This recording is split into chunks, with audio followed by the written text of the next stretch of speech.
అప్పుల బాధలు వెంటాడుతున్నాయా? అయితే 6 జేవిఆర్ వారి జాతిరత్నాలు ధరించండి.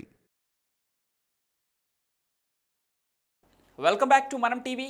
నేను మీ పవన్ బెస్వాడ. అమెరికా ప్రభుత్వం వలసలను నిరోధించేందుకు రకరకాల ప్రయత్నాలను చేస్తున్న క్రమంలో తాజాగా భారతీయ విద్యార్థులకు మరో వార్నింగ్ ఇచ్చింది.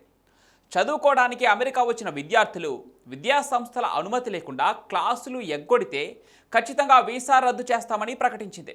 ఈ మేరకు భారత్లోని యుఎస్ ఎంబసీ ఓ ప్రకటన విడుదల చేసింది.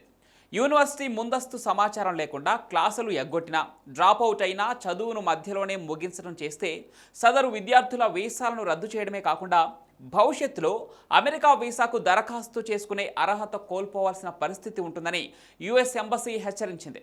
అటు వీసా నిబంధనలకు ఎల్లప్పుడూ కట్టుబడి ఉంటూ ఇబ్బందులు పాలు కాకుండా జాగ్రత్త తీసుకోవాలని కూడా స్పష్టం చేసింది. అయితే అధికారం చేపట్టిన కొన్ని వారాల్లోనే 1000 మందికి పైగా విదేశీ విద్యార్థుల వీసాలను రద్దు చేసింది ట్రంప్ ప్రభుత్వం. దీంతో ట్రంప్ తీరును నిరసిస్తూ బాధిత విద్యార్థులు కోర్టులో కేసులు కూడా వేశారు.